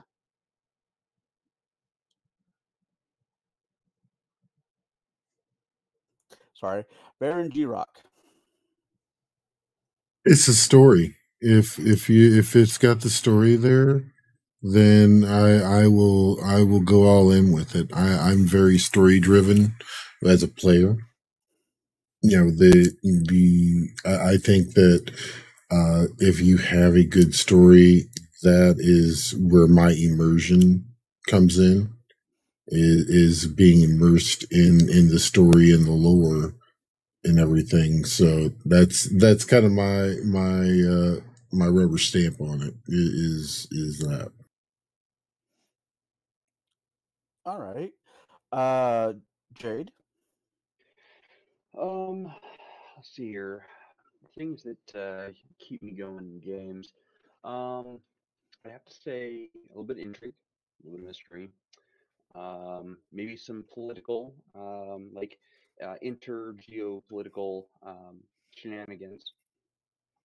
That keeps me interested. For the most part, I think I'm gonna agree with G-Rock that you give me a story that I can be literally anything. I can be this, uh, ex-soldier who's or banned from the military because he's secretly the heir to the throne, and I don't discover that until I'm like level 15.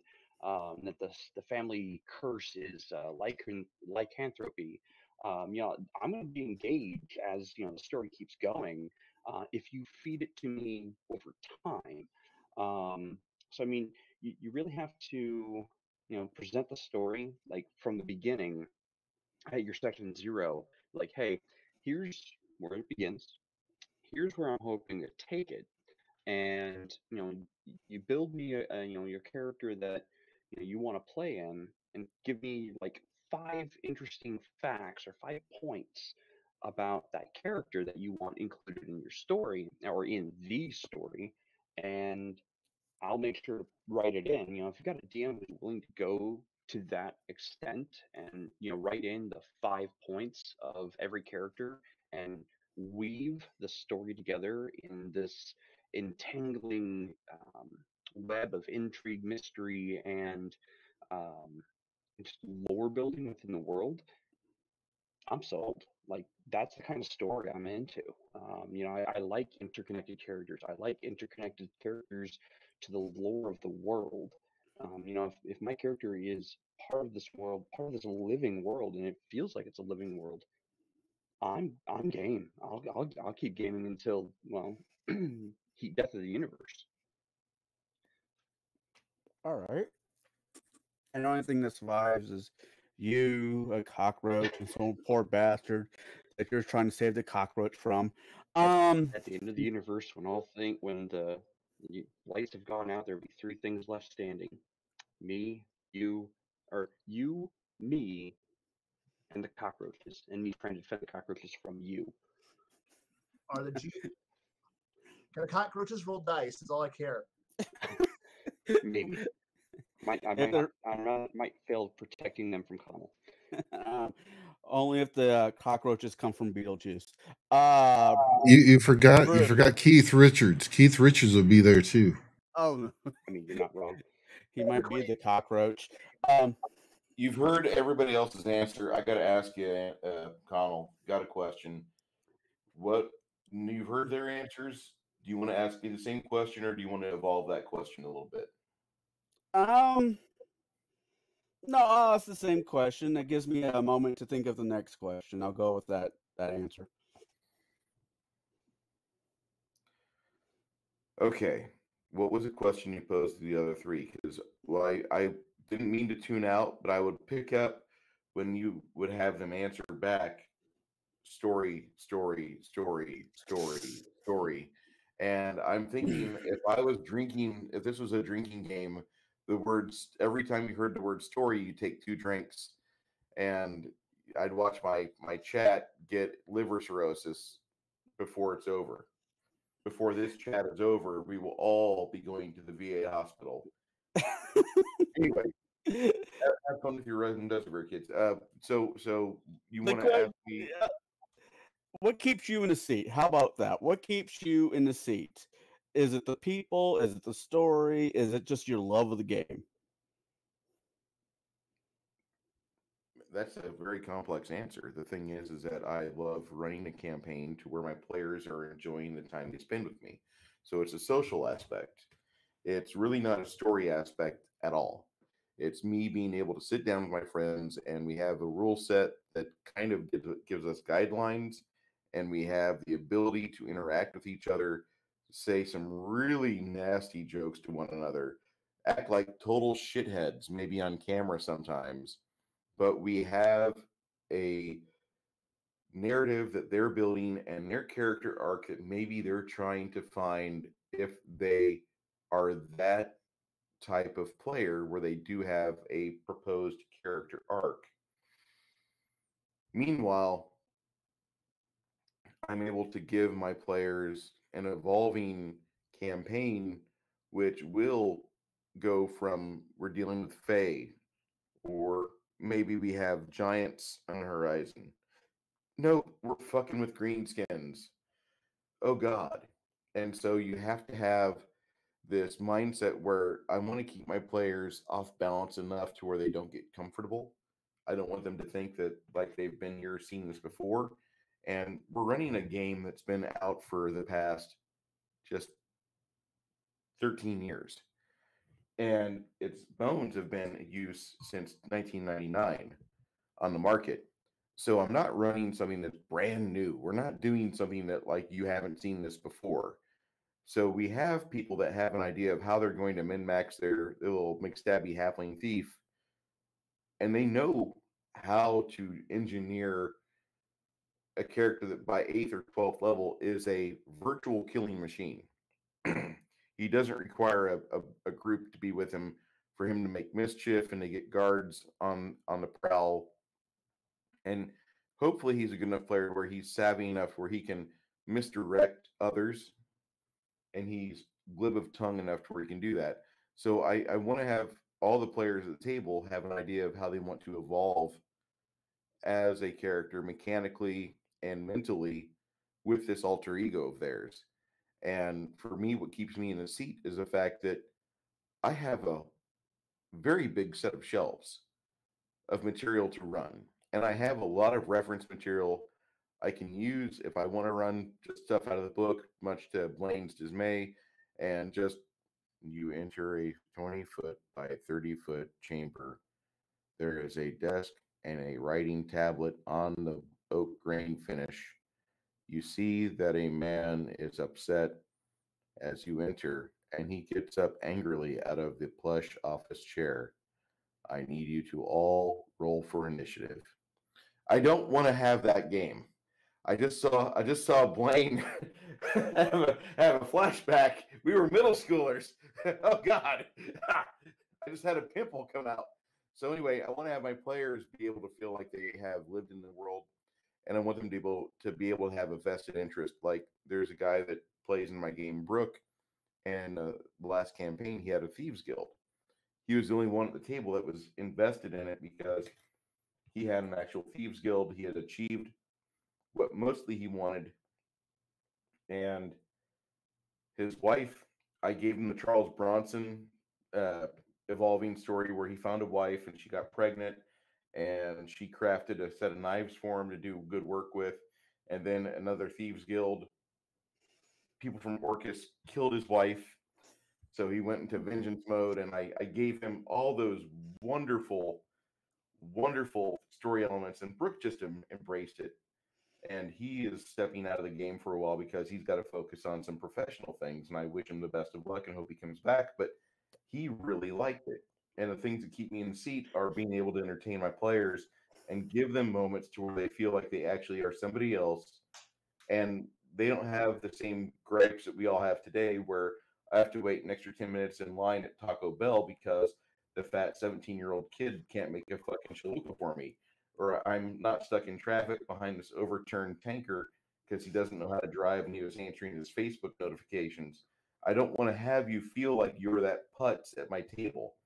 I want you to feel like your life is changing, and the events that are happening to you, you are in control of them. I want to make the players feel like that. They're not in control at all. I have a hex map. I have an idea of where they're going next. I have an idea of what they're going to be doing next. And I've given them a lot of options. I don't really care where they go, but they're going to have an exciting life getting there. And they might go for the peaceful route of negotiations and political maneuvering, which usually ends up with a knife in the belly, or they might go for an action-packed life with Tom the Barbarian, and they go whacking away at giants in the hills. Who knows? But what keeps me in the seat is the fact I don't know what's going to happen next. I have a lot of options to run. And the system I have that I picked for my retirement game is a very robust system that can handle about everything. And Calvinani says, later on, what happens at the table, you could be sitting with your players years from now, and you might have lost touch, but you've reconnected for 30 minutes or for an hour, and you're talking about the fucking great times you had at the table. And other people are like, wow, that sounds like that was like a lot of fun. I want that. I want that. That's how I seem to always recruit more players to my games, is when I'm hanging out with my friends and some of my work buddies are sitting here, and we're all just chit-chatting back and forth, and the stories come up, and they're like, that sounds like fun. And then I'm like, you free on Sunday? Yeah. And then suddenly they're like, I have no idea what I'm doing. Bring a notebook. That's all you need. And Yep. suddenly, and then suddenly you got 3D people showing up at your house, and you're like, so what am I doing? A character building exercise. Here's a player's handbook. I have no idea what I'm doing. I'll walk you through it. Don't worry. And then suddenly they make a character like, what do I do? Everybody else, Hayes a new guy while we get him ready for the game. And then everyone, makes his life miserable, overwhelming him with every option on the planet for the next hour and a half. I laughed. This is the greatest moment in the universe. Just watching a new player get trashed by old players is great. And then suddenly they're ready to go. They're ready to go. All right, I'm ready to have this. Okay, ready to get bored for the next hour? What do you mean bored? Yeah, role playing is actually pretty boring. No, it's not. Yeah, it is actually. You're all actually pretty boring. And we get into the actual game, and they're like, "So when do I stab someone?" In a minute. But we're all talking in a minute. But I want to stab someone in a minute. And then finally, like, fuck it, I'm rolling initiative. Fuck it, okay. Guess what? New guy started a fight. And they're like, okay, I guess new guy started a fight. All right, let's do this shit. And then suddenly we got a fight going on. Why? Because the new guy has to get his nose broken sometime. And well, and guess what? Now that new guy, he's got a story, and he can now share with other people. And then guess what? I'm at work doing it. I'm going. I'm not talking to anybody. So I'm doing my damn job. And all of a sudden, new guy goes, "That session was amazing." Actually, it was pretty mediocre. No, I thought it was amazing though. And then meanwhile, the other players are like, "Yeah, that was a pretty okay session." And then that one other guy goes, "What the fuck are you four talking about? You want to go to breakfast?" And And the cycle continues. No, yeah, I'm right there with you. So no. The next thing he says, "What are you doing on Sunday?" Yeah, what are you doing Sunday? No, that's at breakfast. That's at breakfast. And when you sound about, they go, that sounds pretty interesting. What are you doing on Sunday? And then suddenly you got another player at the table. My favorite thing about this hobby is that majority of time, most of us lead pretty much regular lives. Yep. But when we are able to get together and flex our creative muscle, we can really have a lot of fun. And I know the game is working when everybody is together, or maybe even not. You might be somewhere in public for this, but one of your players, one of your players goes off on a Basil Fawlty like anger management tirade at 70 or 80 decibels, and he's just shrieking about how unfairly he's been treated by the other players. And that's when I know they're invested. That's when I know they're having a game that they really are into, and they're like, no, I always get the short shrift. I'm never getting the chance to do what I'm supposed to do. I created this character to do these things, and you always fucking take me out of these. When they start arguing amongst each other over their roles, just if you're a DM at that table, sit back and let them argue. Because eventually, like a dog fight, you'll have one dog come out on top, and then you can continue. Hey, look, Or those you'll have mushrooms one- over there. Or you'll have one, dog slap a column. Yeah. So really quick, extra 500 points to XP to name the movie that Bruce was just talking about a minute ago. And for the, I guess it's getting about that time. I'm gonna make this maybe the second to last question I want is when crafting a table and making it go, do you prefer to play with new players or people that you game with for the last 15 to X amount of years? I will start with Kai. If I have my dream, they're all going to be veteran players who I know and work with. But let's be honest, that's a dream. So I'm going to take the table I've got, because assembling a new one from scratch, or trying to call up all of my old friends and go, hey, are all of you free? Never. We are never free.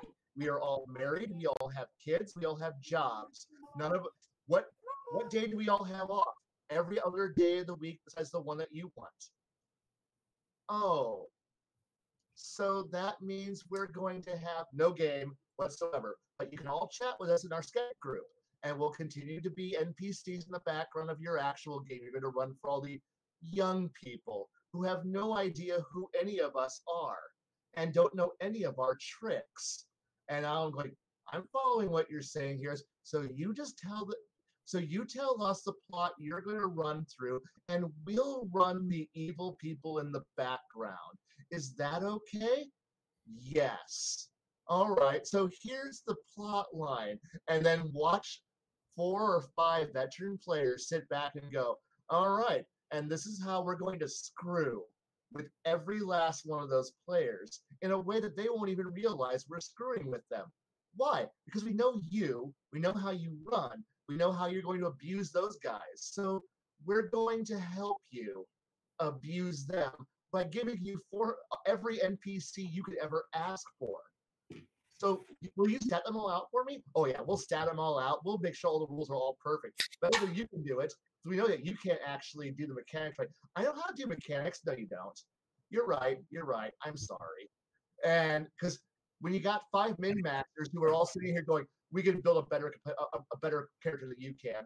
I'm like, I hate all of you. You're a GM. Your job is to hate us. You're right.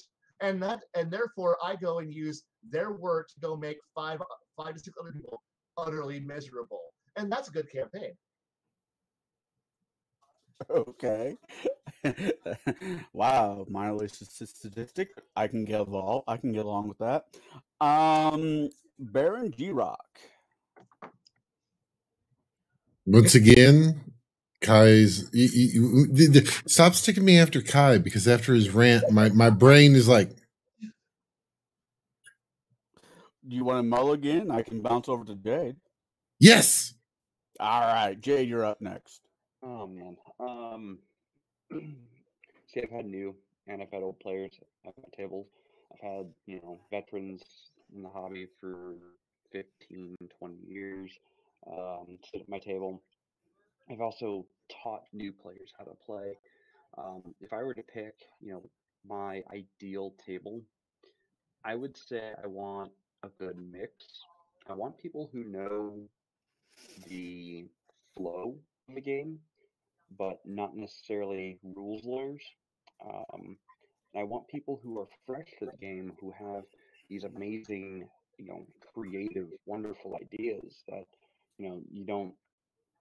The people who are kind of shy and don't want to always express themselves because they're too afraid. I want them at my table so that they can grow and express themselves and show us all of their creativity. So I mean, I think having a good mix of veteran and new players is kind of important to be at my table. Um, I mean, if I were to start a game up right now with 6 players, I would want maybe 2 veteran players and 4 new players. And I say the 2 vets because I want people there to help mitigate some of the game flow questions, while not saying, hey, if you do this, then you can do this, then you can do that, and with the rules you can break this, and then do a triple X combo over here, and rip this guy's face off. I don't want that level of that. I want someone to just go, oh yeah, so if you do that, here's what happens, and then just leave it at that. It's like, so well, how do I roll this check? Well, you take that big round multi-sided dice right there, the one with 20 sides, and you throw it at the table and hope you don't get a 1. Um, so I mean, to me, vet and new player mix is what I like to have at my tables. All right, back to you, Baron, or do you need another mulligan? I will drink this mulligan in honor of the mulligan that I took before. No, I like, there are times it just depends on the mood and what I'm running.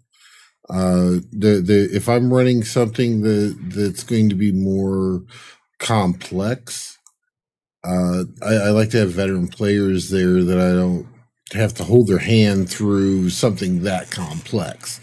Where if I am, if I'm rolling something that's, kind of a starter slash, mid-level, mid-playing level, not actual character level, but player level type of scenario, then you can have a mix, and I kind of agree with what Jaide said. There is definitely having the mix of at least 1 or 2, not to show them how to break it, but just help with the this is how we do this, and this. So it's kind of like it's not the here's Minolia, and we're gonna just break it all. No. We're here. Here's a paper and pen, and roll these shiny. Oh, the shiny math rocks. You would like these. And then next thing you know, they have all the shiny math rocks too. And the shiny click clacks. Yes. Wait. How does that one character say it, Jay? How does Talk say it? Shiny math rocks! They make that click clack sound! Want the more! Oh, the more! Something like that. Yes. Excellent. Yes. But no. Yeah, and like I said, it basically comes down to what Bruce changed his name again. Jesus. It's gonna be. I'm glad we're almost over for the night. My brain's like, yeah. So I'm done. All right. Cold and Conqueror, you're up next. It's a great So movie. you're asking about what players I want to have at the table. Yeah. I prefer to have veteran players that I've ran with before. I mean, I don't mind new blood, but getting them up to speed and like, hey, this is old school style gaming, so I need you to kind of forget about the safe space and the safety pin bullshit. I need you to forget about all those garbage items that were on Twitter and Facebook for the past 10 years because none of that shit matters. It is what matters is the conversation you and I have and how you interact with the people at the table. And that's what fucking matters. If you can't handle that, doors over there, please use it. Otherwise, stay here and learn how we were broken in and got into this hobby and made this hobby. And that's how I feel. I don't want to have any training wheels on. I don't like session zeros. I believe session zero is just the 45 minutes that you have where you are talking about the campaign and the players are generating their characters and they are interacting with each other as to what build or type they're going for. I think that's more healthy for the game table than to actually have a we're going to have a session zero and there are some no words that we cannot say at this table. We want to make sure that we want to have an open and inclusive and diverse group of gamers. Meanwhile, everybody that's there has got an MC in their name because their dad gets a sunburn after 30 minutes of doing roofing work. Okay? Don't fucking tell me that bullshit. All right. So you want to have vet players at your table because they already know your style of gaming. If you have new people show up, you want to have them be either their kids or nephews or people that are already in their, in salesman's words, warm market. You want to have people they've already heard your name a couple times, and so you want to have them. If you have to get absolutely new players, your mileage may vary. That's the best I can tell you. I'm sorry, kids. I ain't got nothing nice to say about it. But there's been a lot of times in the last year and a half, 2 years, where people have sat down at my table physically or remotely. And about 45 minutes in, I thought to myself, I'm done with this player. And I text everybody else on Discord, what do you think of him? I can't stand him. And we boot. We get rid of him. And it's nothing against that person, but they've got to mesh. They must mesh with the table. If you don't have that, you're going to have an odd man out situation and you're going to have the constant Kirk Hammett poor me bullshit story that Metallica had for over 10 years. You really don't want that. Now, Kirk Hammett's a very talented bassist, but you don't want to have somebody at your table all the time mining for pity or for victimization. So stop with that. Let them go to another table. Let them go somewhere where some other DM is going to give them a giant hug, maybe a reach around, a rub and tug, happy ending, whatever it is, that you don't have to deal with it. And maybe if they want to get spoiled by that sort of treatment, and inclusivity and diversity is how we play. And if the dice come up with a no number, then you succeed anyway. Okay, so let's just say that we don't need that. What you need to do is just let the game go. You let your players do as they do. You want to have them do the majority of recruitment for you when you're starting a new game. You already have an idea of who you want to play the barbarian. You already know who you like as a wizard or as a sorcerer. You know in your head as a DM who you get along with. And damn it, Bob, why did you quit your job and get this other job? It ruins my fucking synergy on Saturdays. The table you're missing. We need somebody like you. Well, Bruce, there's a guy I know, and he's kind of like me, and I think most of the table will get along with him pretty good. And it's a hit. It's great. And there will be other times where you have a Carl sit at your table and he eats your pie one quarter at a time, and he makes the most god awful fucking story at the moment. But for the next 10 years, you talk about Carl and the pecan pie. Oh, damn it, Carl. So you don't want to get new people all the time. The new people are the lifeblood of the hobby, absolutely. But you know what? You're not WotC. You have a garage game, you have a home game, you're not running Adventurers League. You're trying to get old gracefully without busting a fucking vein in your forehead, arguing about the merits of some garbage hardcover WotC just put out. You have every right to run a game your way. You never have to abide by what you read on a forum, the internet, what a magazine might say about you, and you have every right to use poo-poo words if you so choose. Your players, for all and for everything, every bit of grief they give you, they are your lifeblood. The ones that already know you should be the ones that if you have to mine for new players, you don't go out and do it. You get one of their friends, you get their wife, or you get their best friend to come sit at the table, and maybe they'll enjoy that time you spend together. That's what I got for you. No, that works. That works. I'm gonna say my piece really quick, and I know we just hit the 2 hour mark. I will make my piece, and we'll take it from there. As being of both sides, where I ran a campaign at a game shop, and every week began new players, which was fun. And please make this stop now. And having my dream team, I think with today's technology, there's a lot of people out there. I don't know anybody who doesn't really have a laptop or a PC.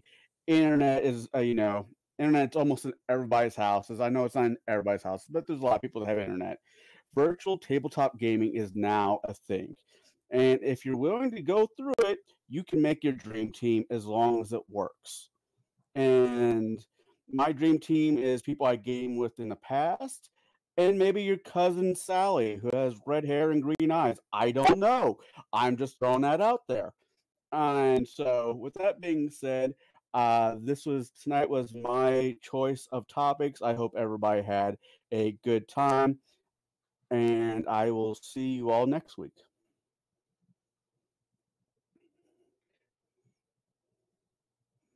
Well, before we actually cut out of here, Conall, what do you have coming up this week?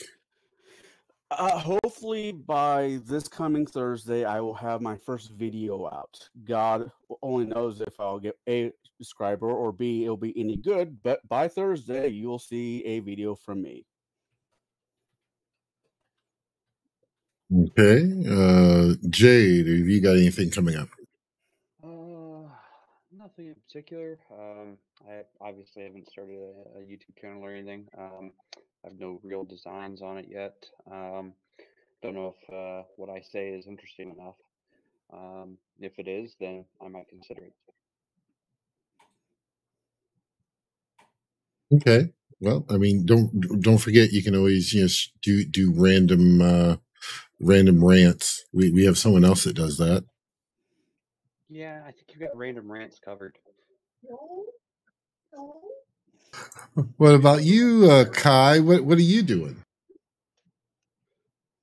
fighting the great beast of time and hoping for a chance of getting to sit down and record something and have it not be devoured by my computer whenever I do finally do it, because the potato does not like rendering.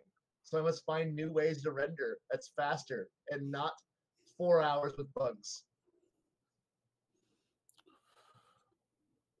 All right, Bruce, what do you got coming up this week?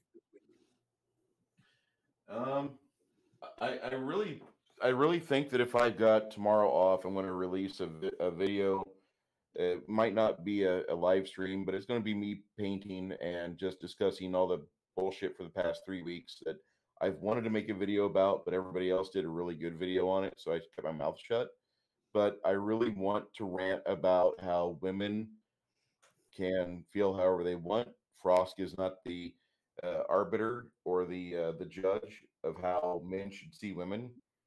I would hope not, at least, because it looks like Bieber. Uh, that might be the only thing.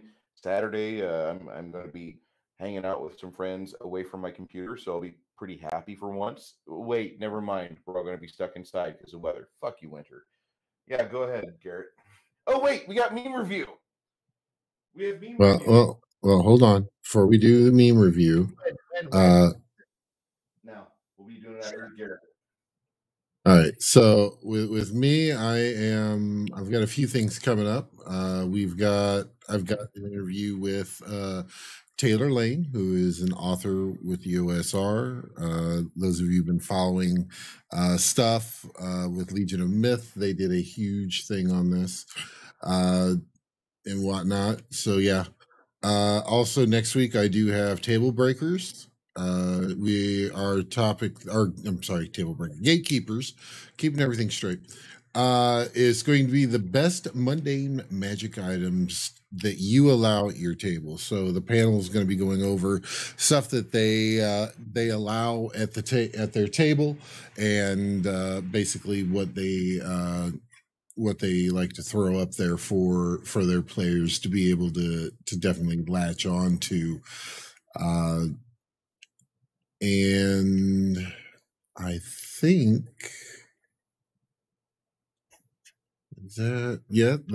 that's pretty much everything that I've got. Now, I will say also next week, I don't know if I'm going to be here, guys, just for the simple fact of I'm going to be training about 2.5 hours away from home. And I will probably be driving, so I will be here as soon as I can get here. But I will probably not be here at the beginning of the session. So just wanted to put that out there for everybody. So that is all I have. We definitely want to thank everybody for taking their time out to listen to us talk about stuff that we that we love here. So what I'm going to do, I know you guys are going to do the meme review. What I'm going to do is I'm going to go ahead and end my stream now. And folks, we will catch you next